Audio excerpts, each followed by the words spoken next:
The morning was wonderful with the sound of birds chirping as Rosalind came down to have breakfast in her elegant peasant dress, feeling happy. It seemed that the doubts and fears that had recently troubled her had dissipated. David was in a good mood, joking and laughing with her, and his visit to London the previous day had yielded satisfactory results. The two of them enjoyed a well-prepared and well-presented breakfast, and as they finished, the mail arrived.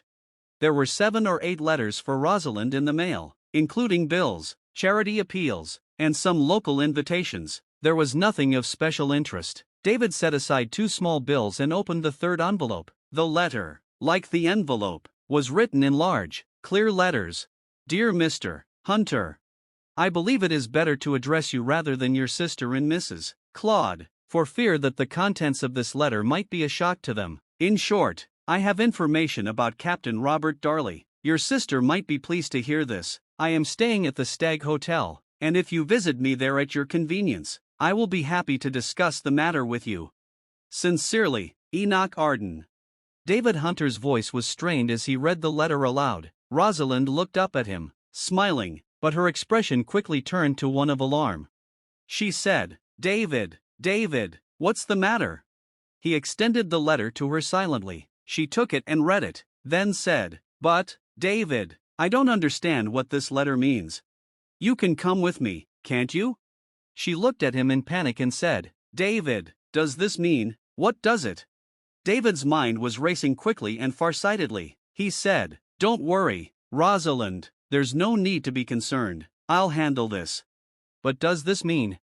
Don't worry, my dear, let me handle it. Listen, this is what you should do. Pack your bag immediately and go to London. Go to the apartment, and stay there until I contact you. Do you understand? Of course I understand, but David, just do as I say, Rosalind.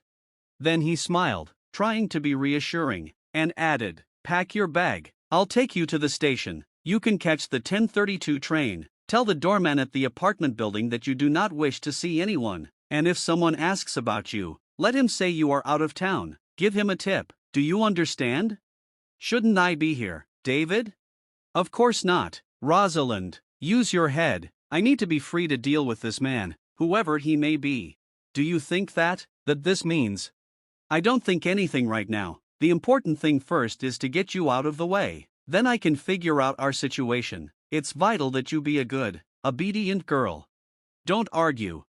She turned and left the room. David frowned as he looked at the letter in his hand. It was a completely neutral letter, free from any stance, formal, well written, and open to interpretation. It could be an expression of genuine concern about a difficult situation or perhaps a subtle threat. He examined its phrases closely, especially the mention of having information about Captain Robert Darley. He was not pleased with the emphasis on referring to his sister as Mrs. Claude.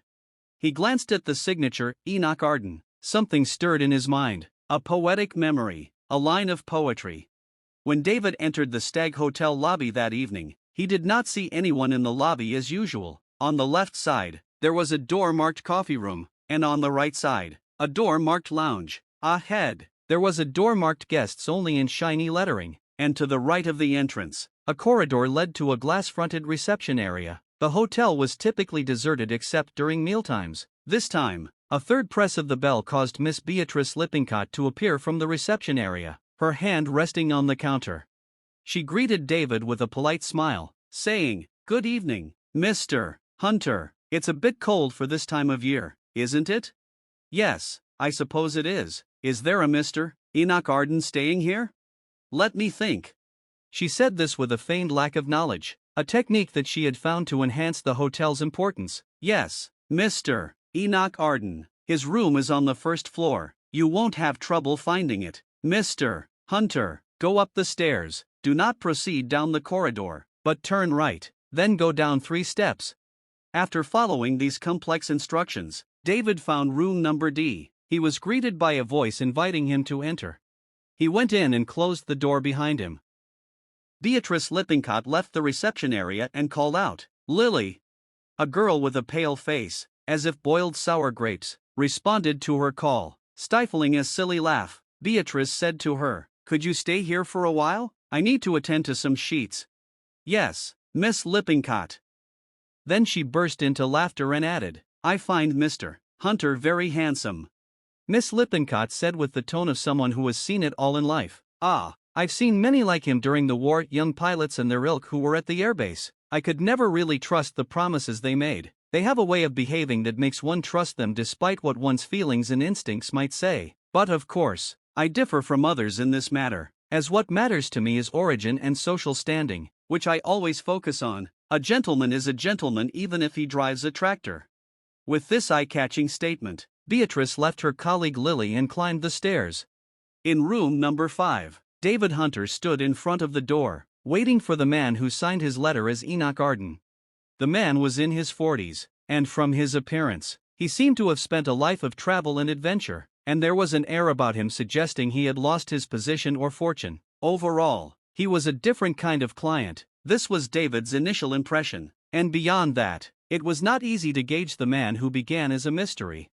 Arden said, "Hello, are you Hunter? Well, please sit down. Would you like something to drink, coffee?"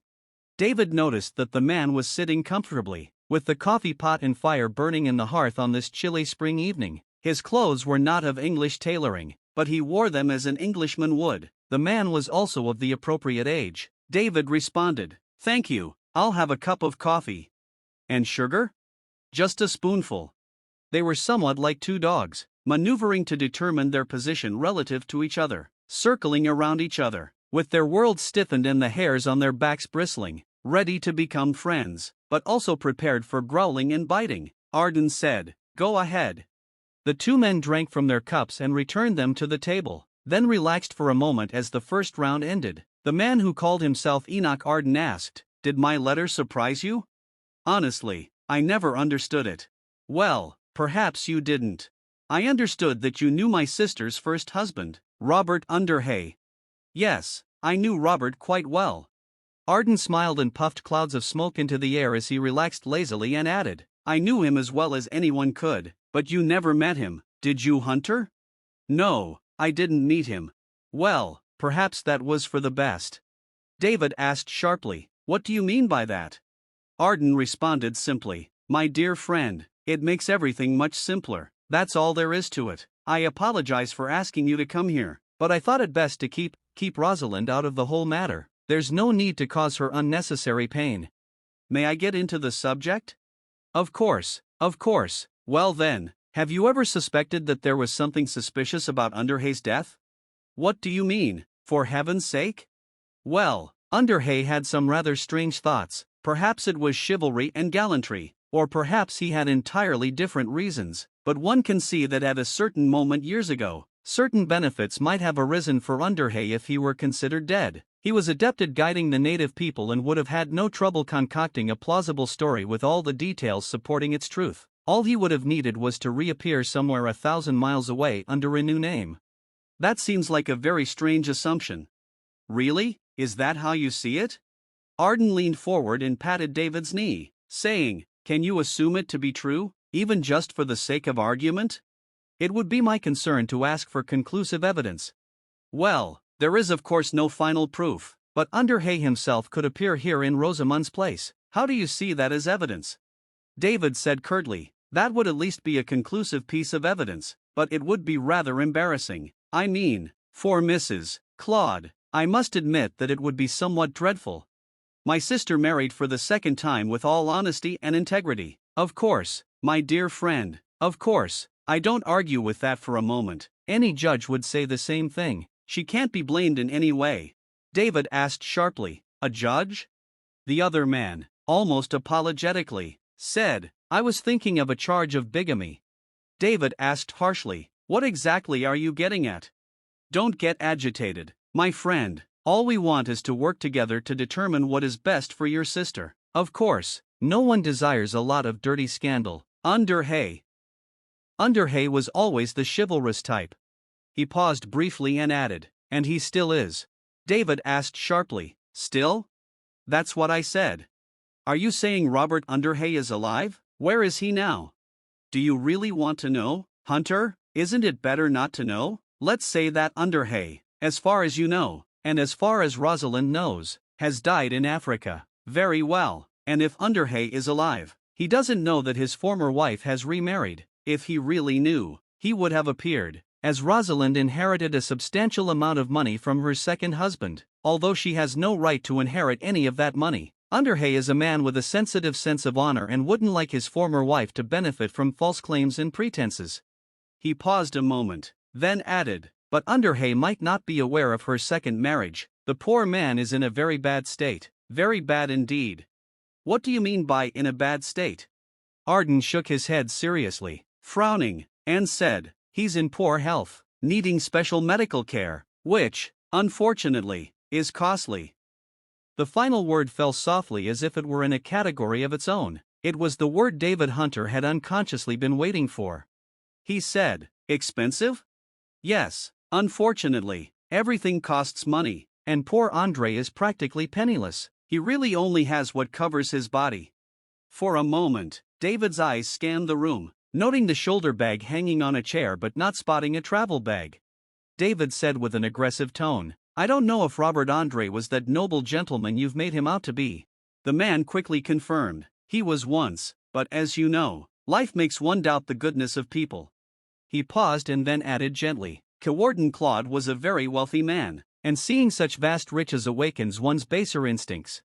David Hunter stood up and said, my answer to you is, go to hell.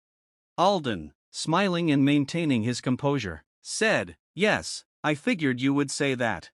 You're a damned fool, nothing more or less. I have the sense to challenge your deceitful pretense. Is that my reward for what I've done for you? What a commendable sentiment. But you won't be comfortable if I resolve this as I see fit. If you don't want to buy, then someone else will. What do you mean? The Claude family. Suppose I went to them and said, gentlemen, but would you be interested to know that the late Robert Andre is alive and well? They would jump for joy. My friend, David Hunter said with contempt, you won't get anything from them. They are all cut off and penniless. Oh, but there is something called business arrangements. A lot of cash will be available once it is proven that Andre is alive. That Mrs. Morin Claude is still Mrs. Robert Andre, and that the will left by Andre before his marriage is still valid. What do you want? The answer came swiftly, God help us. It's impossible. My sister cannot touch any of the company's capital. She only gets the benefits of the money for her lifetime. Then she can collect 10,000. She has jewels, doesn't she? David sat silently, then suddenly said, fine. The other man seemed momentarily puzzled, as if the ease of his victory had surprised him, then said, but no checks, you must pay in cash. You'll have to give us some time to get the money. I'll give you 48 hours. Make it until next Tuesday. The men said, fine, you will bring the money here, and added before David could say a word, I won't meet you in a deserted forest or by an abandoned river, so don't think of that. You will bring the money to the Stag Hotel at 9 on the following Tuesday. You are a suspicious man, aren't you? I know my way well, as I know men like you. As you said. David left the room, went down the stairs, his face darkened. From room number, Beatrice Linkwood emerged, which connected to room number, with a door that could not be noticed by the occupant of room number D due to a wardrobe. Miss Linkwood's cheeks were flushed, her eyes gleaming with excitement, and she had pulled her hair back with a trembling hand.